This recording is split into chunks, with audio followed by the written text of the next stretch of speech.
Hello friends, இன்னைக்கு நம்ம YouTube ஷார்ட்ஸில் எப்படி தம்ப்நெயில் செட் பண்ணுறது அப்படின்றத நம்ம பார்க்கலாம். ஸோ அதுக்கு முன்னாடி நீங்கள் எடிட் பண்ணுற ஃபைல், அதாவது நீங்கள் மொபைலில் எடிட் பண்ணலாம், அப்படி இல்லைனா நீங்கள் உங்களோட பிசி சிஸ்டமில் எடிட் பண்ணலாம். அதில் உங்களோட ஒரு தம்ப்நெயிலை நீங்கள் என்ன பண்ணிக்கோங்க, ஆட் பண்ணிக்கோங்க. அந்த தம்ப்நெயில் வந்து பார்த்தீங்கன்னா ஒரு 4 செகண்ட்ஸ் இருக்கிற மாதிரி பார்த்துக்கோங்க. இங்கே வந்து பார்த்தீங்கன்னா 0.4 அப்படின்னு நான் கொடுத்துருக்கீங்களா.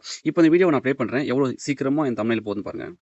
ஹலோ ஃப்ரெண்ட்ஸ், ஸோ இவ்வளோ தான் இந்த தம்ப்நெயிலோட செகண்ட்ஸ், சரிங்களா? இது நீங்கள் ஃப்ரண்ட்டில் ஆட் பண்ணிக்கலாம், இல்லை லாஸ்ட் ஆட் பண்ணிக்கலாம். இந்த மாதிரி நீங்கள் ஆட் பண்ணி வச்சுக்கோங்க. உங்களோட மெயில் ப்ளஸ் ஐக்கானை கிளிக் பண்ணிவிட்டு இங்கே வீடியோஸ் அண்ட் ஷார்ட்ஸ் அப்படின்றது 2 இருக்கு இல்லையா? ஸோ இதில் ஆட் கொடுத்துட்டு உங்களோட வீடியோஸ் இங்கே இருக்கு பாருங்கள், 5 ரெஸ்யூம் மிஸ்டேக்ஸ் அப்படின்றது தான் என்னோட வீடியோ. ஸோ அதை கிளிக் பண்ணிட்டு நெக்ஸ்ட்னு கொடுத்துறேன். கொடுத்துட்டு எல்லாத்தையுமே செட்டப் பண்ணிவிட்டு நெக்ஸ்ட் அப்படின்றத நான் கொடுக்குறேன். நெக்ஸ்ட்னு கொடுத்துட்டு நான் எடிட் பண்ணுறது, சேஞ்சஸ் பண்ணுறது, சவுண்ட்ஸ் கொடுக்குறது எல்லாத்தையுமே கொடுத்துட்டு ஃபைனலாக நெக்ஸ்ட்னு கொடுத்துறேன். நெக்ஸ்ட்னு கொடுத்துட்டு இங்கே இருக்கு பார்த்தீங்களா, இங்கே என்னோட கேப்ஷன் கொடுக்குறேன். இதில் வந்துட்டு ரெஸ்யூம்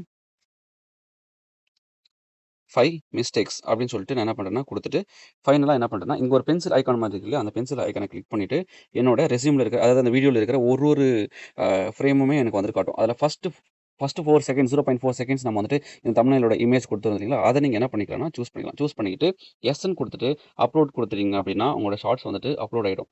ஸோ சீக்கிரமாக உங்களோட ஷார்ட்ஸ் அப்லோட் ஆகிடும். இங்கே பார்த்தீங்கன்னா உங்களோட ஷார்ட்ஸ் அப்லோட் ஆனதுக்கப்புறமா இப்படி தான் வந்துட்டு பார்த்தீங்கன்னா உங்களோட தம்ப்நெயில் வந்துட்டு இருக்கும். ஸோ தட் அதை பார்க்குறவங்க ஈஸியாக கிளிக் பண்ணி உங்களோட ஷார்ட்ஸை பார்க்கறதுக்கு இது ரொம்ப ஈஸியாக இருக்கும். ட்ரை பண்ணி பார்த்துட்டு கமெண்ட் செக்ஷனில் சொல்லுங்கள். Thank you so much.